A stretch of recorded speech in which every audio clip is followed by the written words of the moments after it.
Well, welcome to Noel's World of Whiskey, and tonight we are going to, and it is tonight by the way, it is late, we're going to go after the Isle of Arran.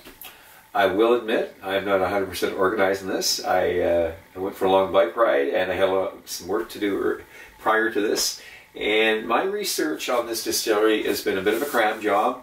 I am familiar with this though. I've had this around for a while. This is the old bottling, and I was actually turned on to this by one of our famous reviewers, so that's how I got turned on to it, and it turned out to be, in my mind, a whiskey that I have always had in my through the years, and that you just keep going back to it saying, this is a really good whiskey, you know, and you kind of wonder, why haven't I reviewed this? So this is the Isle of Arran. It's one of the newer distilleries. I believe 1995 is when they got into production. Planned in 1994. I think it was Harold Curry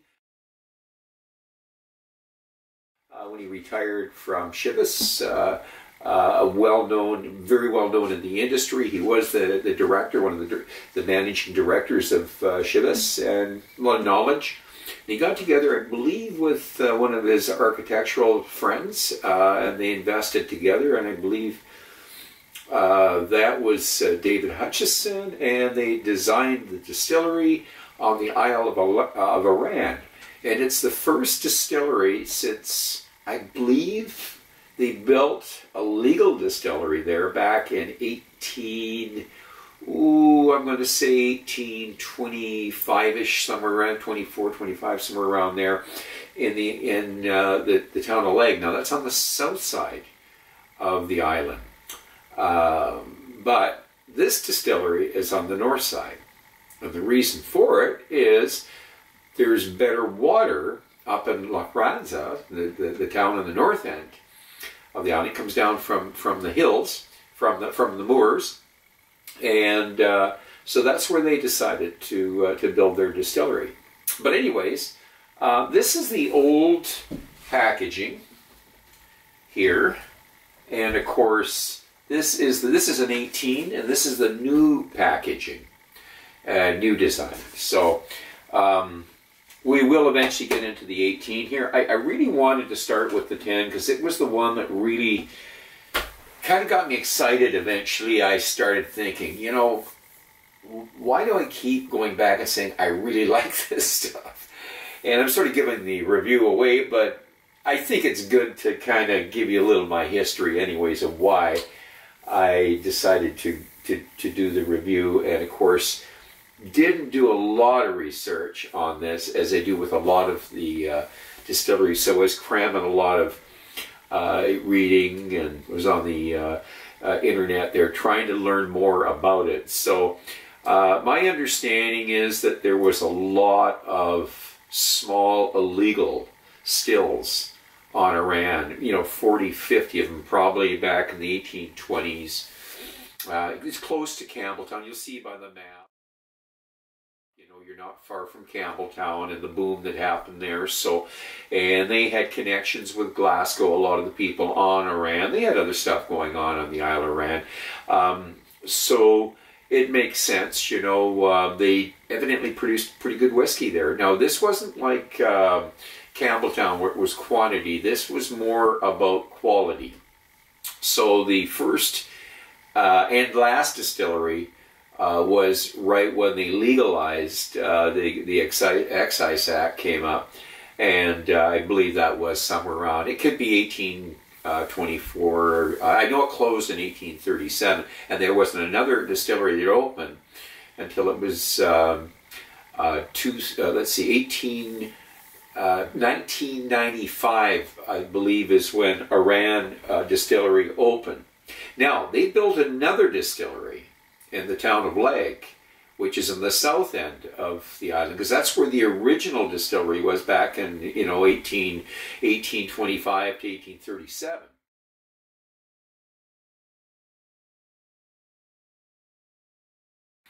And so they've now and they were having problems, I think, with the distillery up in La Granza having storage, like warehousing. They were doing a lot of their warehousing at Springbank. And of course, that was part of the, I guess, motivation to get, you know, they could only expand so much. There was an issue when they were building.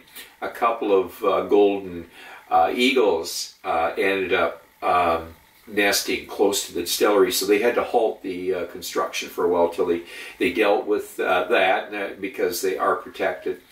And anyways, they built warehouses now to handle both the La Granza and the Lake Distillery whiskeys. And they do have a peated version of this. But anyways, that's enough babbling for now. Let's get on to the review here. So, again, this is the 10 Arran. And we're going to pour ourselves a dram here. And of course, I should actually let you look at the bottle here first. See if I can get it right in focus here. So, there. Now, this is the old bottling, okay? That is the old bottling. I'll just kind of give you a... And you can see the color, naturally colored, non-chill filtered. I believe it is 46%. Yeah, 46%. So there you are. So that's the old bottling. I'll show you the new bottling here. So this is... this here is the new, that is the new bottling there. So we'll just get that one out there. So there's the new bottling. And you can see 18 years. It's a little darker. It's a natural color. And the 18 has a little bit darker coloring, obviously, there. So, okay. And I shouldn't have a problem with this one because, you know, I drank a little bit of this stuff. So, anyways, and you know, I just saw a Ralphie review. There's a couple of reviews. I saw a Jeff review on this as well. But Ralphie, he's done about 3 reviews on this. I just found out too that this won the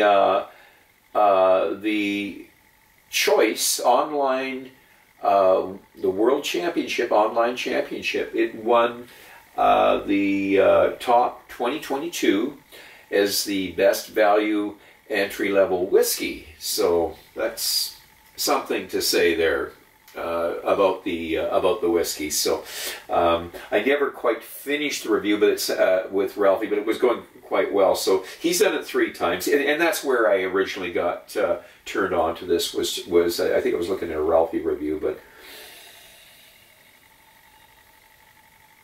okay.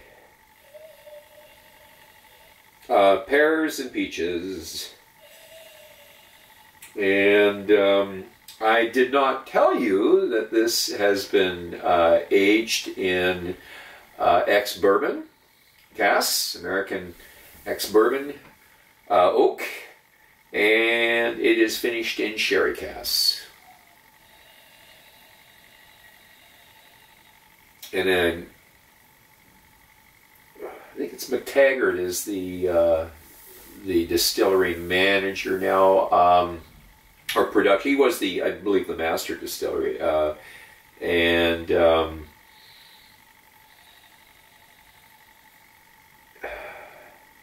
the casks are very important to this company. That's what they're focused on, is the casks. So quite a bit of sweetness here. We're getting a lot of the I would say toffee. I like that McTavish's toffee. And I just remembered Lonnie's Cherry Blossom. And that's some, we'll say, maraschino notes there. But a little bit of mix there with some of the dark fruit as well. It's actually, it comes on fairly light. It's not, you know, it's not what I call a heavy hitter, but it is nice. It's we're definitely we certainly got the sweetness and the fruit, a little bit of the aromatic, floral notes. If you could imagine maybe some clover honey. Okay, the palate.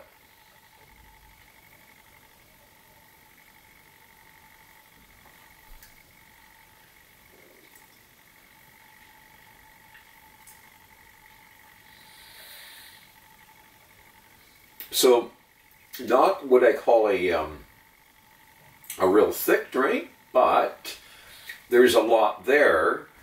Sweet, fruity. I'll go with that McTavish toffee. It's definitely there. We've got I'm going to say more of a it's something between and I did mention the honey notes there, but we are getting a little bit of a fruity honey. So there's so many different types of honey, and you know, I've had a lot of different types. So I look at it as more like a fruity honey. Not a real oily texture on my tongue, but definitely, and I'm going to say sweet, not so much tart, but definitely maybe stewed pears and peaches and that. We're getting not as much of the dark fruit that I thought I would get. Some nights when I do this, I do get a little more dark fruit, but right now I'm not. But I'm going to have to top it up.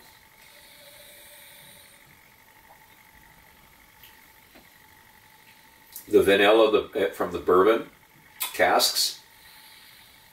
And boy, the honey really comes in there. And the pears, the stewed pears and peaches, maybe even a wee bit of the apricot, because we are getting a little bit of tartness now. Still not tasting any of the wood, and just the vanilla. And a wee bit of spice just coming on toward the end of it there. And we usually, this one here, I have got a wee bit of ginger in it. You know, in the past, so I'm sort of, obviously I've drank a bit of this, so I'm getting some of the notes, because I do sometimes, whether I like it or not, I'm analyzing it when I'm drinking it. So I am looking for the ginger right now, because I am getting some spice, and here it comes. Yeah, so I am getting the ginger. So the little bit of the hot ginger, and it's a very pleasant drink. I'm not going to say it's a super complex drink, but I keep going back to it. So, you know, when I'm having a bad night with a whiskey, I'll finish off with this. A couple of sips of this stuff. It's 10 years old. I mean, I've got 25-year-old, 27-year-old whiskeys. I go to the 10-year-old. It's just a really nice dram. So let's go for the finish, and let's just see what it's all about, okay?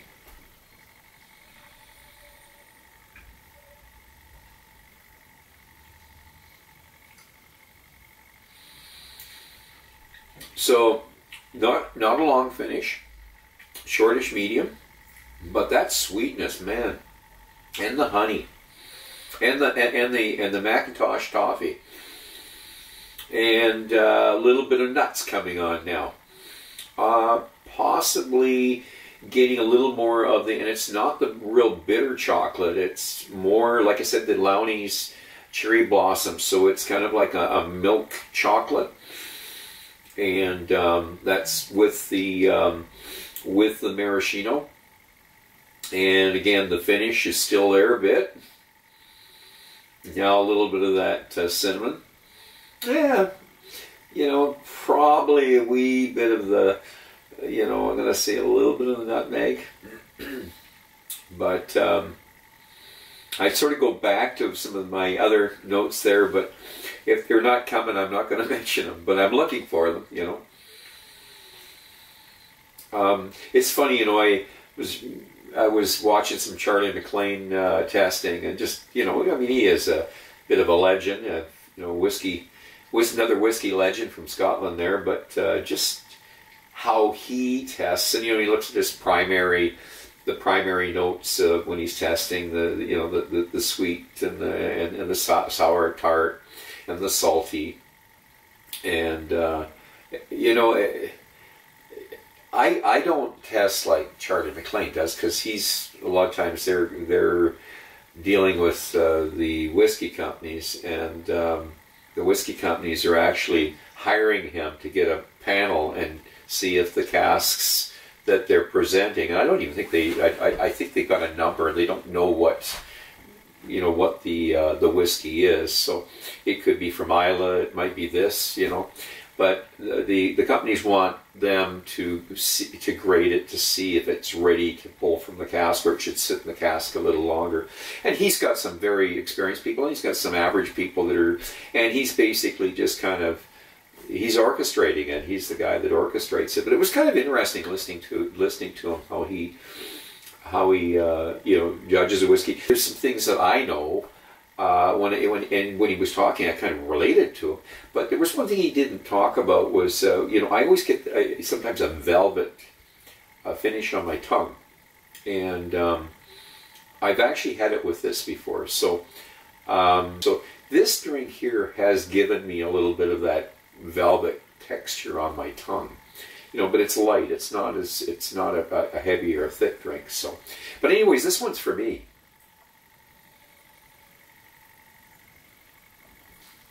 This is a very good whiskey. It's not complex. It's one that I think if you are looking at spending, I'm going to put the price of that. I've forgotten what I paid for it, but it wasn't horrendous. This one did, because prices have gone up so much, and I bought this more recent, so this has really jumped up. This used to be under a couple of hundred. I think it's creeping over the $200 range. But hey, it's an 18-year-old Arran. It's one of the newer distilleries, and you got to make money. They haven't been around for 100 years, so. But I'm really going to be excited trying that one there, because the only reason I went for that is because I've been impressed with this. So if I was to score this here, in the past, my 10-year-olds, and I've done a couple where I've really pushed them up, but this is going to be, for me, an 85, 86. A really good score for a 10-year-old. That's where I'm going to put it. This is really a must on your shelf. I will eventually, I'd like to put some of my favorites in my 10s, my 12s, and all that over the years. What I like, what I keep going back to as my palate has developed through the years and that. And I would definitely throw this guy in there, because I keep going back to him, and it's one that I actually look for this 18 for quite a while. It doesn't just show up, this 18, and I was lucky to get it. So I'm looking forward to something in between, maybe a 15 or something. We'll see what they're going to do, because their core range was, I think it is the 10, the 18. I think they got a 21 now. That's right. So, but I would say go for the 10.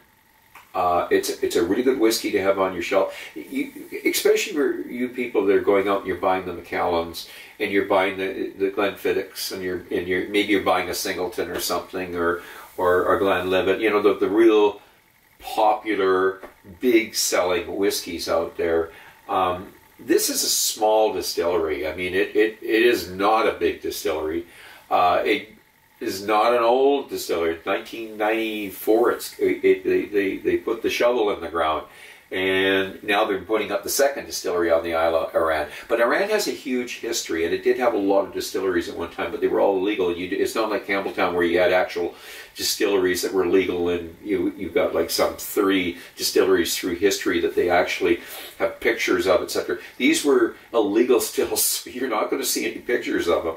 But they were there. There's a history of them, and there was some very good whiskey that came out of it, and that's what, I think, you can say that maybe all the right ingredients, just like Campbelltown, all the right ingredients were there. They had the barley, they had the climate, they had the water, basically they had the peat. I'm not sure about the coal, how their fuel situation was, but they did produce a lot of whiskey there. So, anyways, I think part of the reason that the Leg distillery did not survive past 1837, it was that they were not a big distillery. They were a small distillery, and they were not able to compete with Campbelltown. And Campbelltown's only 50, 100, miles away across even less than that. It's just across. I think it's less than that across the channel, and you couldn't compete with it. It was the largest whiskey producing area in the world. So this little island kind of went to sleep, as far as I'm certain there might have been sort of a little stills there after 1837, but it went to sleep. The first legal distillery was Arran, and of course Arran had the Queen show up the last voyage of the Britannica, and she showed up there to open up the visitor center.